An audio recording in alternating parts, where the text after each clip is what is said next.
UP और उत्तराखंड की खबरों के लिए एबीपी गंगा को सब्सक्राइब करें और बेल आइकन दबाएं। और इस वक्त की बड़ी खबर आपको बता दें, इस पूरे मामले पर केंद्रीय मंत्री स्मृति ईरानी ने बोलने से इनकार कर दिया। हाथरस मामले पर चुप्पी साधनी स्मृति ईरानी ने। एबीपी गंगा के सवालों से स्मृति ईरानी बचती नजर आई। और आपको हम याद दिला दें, ये वही चेहरे हैं जब 2012 के निर्भया कांड में इन्होंने मुखर होकर यूपीए सरकार की चूल्हे हिला दी थी। लेकिन अब सवाल यह है कि एक महिला होने के नाते, एक केंद्रीय मंत्री होने के नाते स्मृति ईरानी आखिर अपना धर्म क्यों नहीं निभा रही हैं। हाथरस मामले पर केंद्रीय मंत्री स्मृति ईरानी चुप्पी साध गई। उन्होंने इस पूरे मामले पर बोलने से इनकार कर दिया। एबीपी गंगा ने सीधा सवाल पूछा था, प्रतिक्रिया मांगी थी, लेकिन एबीपी गंगा के सवालों से बचती नजर आई स्मृति ईरानी। तो ये इस वक्त की बड़ी खबर आपको बता दें, केंद्रीय मंत्री स्मृति ईरानी ने हाथरस मामले पर बोलने से इनकार कर दिया, चुप्पी साध ली। एबीपी गंगा ने सवाल किया था, लेकिन सवाल से सीधे तौर से स्मृति ईरानी बचती हुई नजर आई। तो ये इस वक्त की बड़ी खबर। राजनीतिक तौर पर जिस तरीके से पूरा मामला ये बड़ा है, सवाल यही है कि आखिर स्मृति ईरानी इस मामले पर क्यों नहीं बोल रही हैं।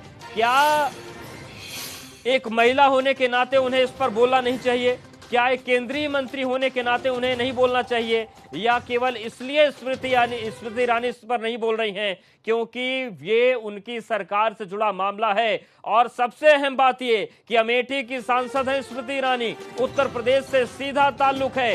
राहुल गांधी को हटाकर जनता ने स्मृति ईरानी को अपना सांसद बनाया, तो उत्तर प्रदेश से सांसद बनकर देश की संसद में नेतृत्व करती हैं। लेकिन जब हाथरस मामले पर स्मृति ईरानी से सवाल किया गया तो सवालों से बचती नजर आई।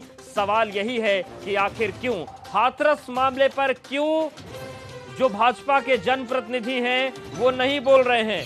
गांव में अभी तक जनप्रतिनिधि क्यों नहीं गए? भाजपा का जो संगठन है वो आखिर इस मामले पर पूरी तरीके से शिथिल क्यों पड़ा हुआ है? और सवाल ये है कि क्या यही वो चुप्पियां हैं जिन्होंने सरकार को कटघरे में खड़ा कर दिया? और हालत ये हो गई कि 3.5 साल की योगी सरकार पहली बार विपक्षियों के सीधे निशाने पर आई है और पहली बार मुख्यमंत्री पर सीधे सियासी हमले किए जा रहे हैं। तो इस वक्त की बड़ी खबर आपको बता दें, केंद्रीय मंत्री स्मृति ईरानी से एबीपी गंगा ने सवाल पूछा हाथरस मामले पर, लेकिन स्मृति ईरानी ने बोलने से इनकार कर दिया। वीरेश पांडे ब्यूरो चीफ हमारे साथ जुड़ गए हैं। वीरेश जी, जो बात हो रही थी कि जो बड़े बड़े नेता हैं, चाहे सरकार के हो संगठन के, इस मामले पर मौन है और ये मौन मुसीबत बढ़ा रहा है।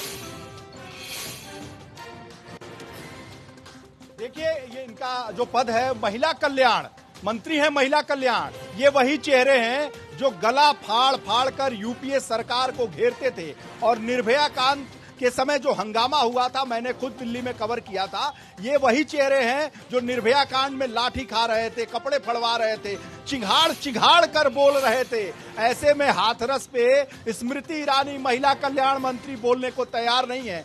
शायद महिलाओं के कल्याण से इतर कोई और जरूरी काम के संदर्भ में वो आई हैं। एबीपी गंगा सवाल पूछ रहा है, देश उनसे सवाल पूछ रहा है, स्मृति ईरानी से सवाल पूछा जा रहा है। अमेठी की सांसद हैं, उत्तर प्रदेश से सांसद हैं, हाथरस में इतनी बड़ी घटना हुई है, कहां है महिला कल्याण मंत्री? न प्रदेश की महिला कल्याण मंत्री दिखती हैं, न देश की महिला कल्याण मंत्री दिखती हैं।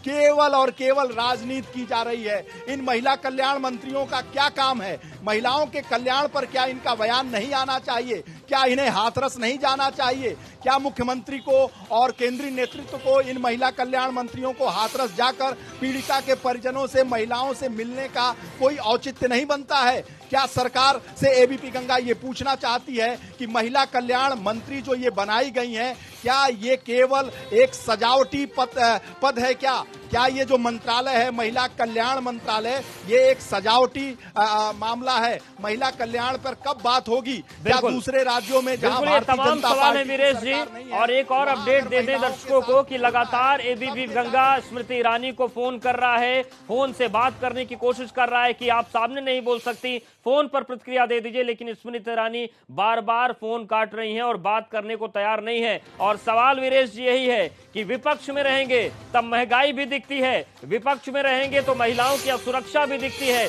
विपक्ष में रहेंगे तो लाठी भी खा लेंगे। लेकिन आज लाठी खाने की नौबत नहीं है, वो जाकर हालात को देख सकती हैं, पर वो सारी चिंताएं सत्ता में आते ही खत्म हो जाती हैं। एसी गाड़ी में बैठकर हाथरस जाना है। पीड़िता के परिजन से क्या, पीड़िता की मां से, पीड़िता की चाची से, पीड़िता की बहन से क्या स्मृति ईरानी जो महिला कल्याण मंत्री हैं उन्होंने बात किया? एक बार भी जरूरी समझा? हाथरस के डीएम से, हाथरस के एसपी से बात की? नहीं की। आखिर वो बनारस के दौरे पर हैं, उत्तर प्रदेश के दौरे पर हैं, और एबीपी गंगा के जब सवाल सामने आए तो उससे उन्होंने इनकार कर दिया। क्या महिला कल्याण मंत्री ये जरूरी नहीं समझती हैं कि महिलाओं की कल्याण पर, महिलाओं के इस तरह की बातों पर कोई बयान जारी कर सके? क्या वो महिला कल्याण मंत्री इसलिए बनी है कि महाराष्ट्र में, राजस्थान में और गैर भारतीय जनता पार्टी शासित राज्यों में अगर महिलाओं पर कोई अत्याचार होता है उसकी आवाज वो मुखर करेंगी, उसकी रिपोर्ट मंगवाएंगी, उस पर बात करेंगी, उन दूसरी सरकारों का छीछालेदर करेंगी? क्या उत्तर प्रदेश और भारतीय जनता पार्टी की जहां शासित राज्य हैं उनकी जिम्मेदारी नहीं बनती है? सवाल ये भी है कि उत्तर प्रदेश में तो उन्होंने सांसद बनाकर भेजा है। आज अगर वो महिला कल्याण मंत्री हैं तो उत्तर प्रदेश की वजह से हैं, लेकिन उनको बांसवाड़ा दिखेगा, जयपुर दिखेगा, लेकिन उनको हाथरस नहीं दिखेगा। शुक्रिया वीरेश जी हमारे साथ जुड़ने के लिए।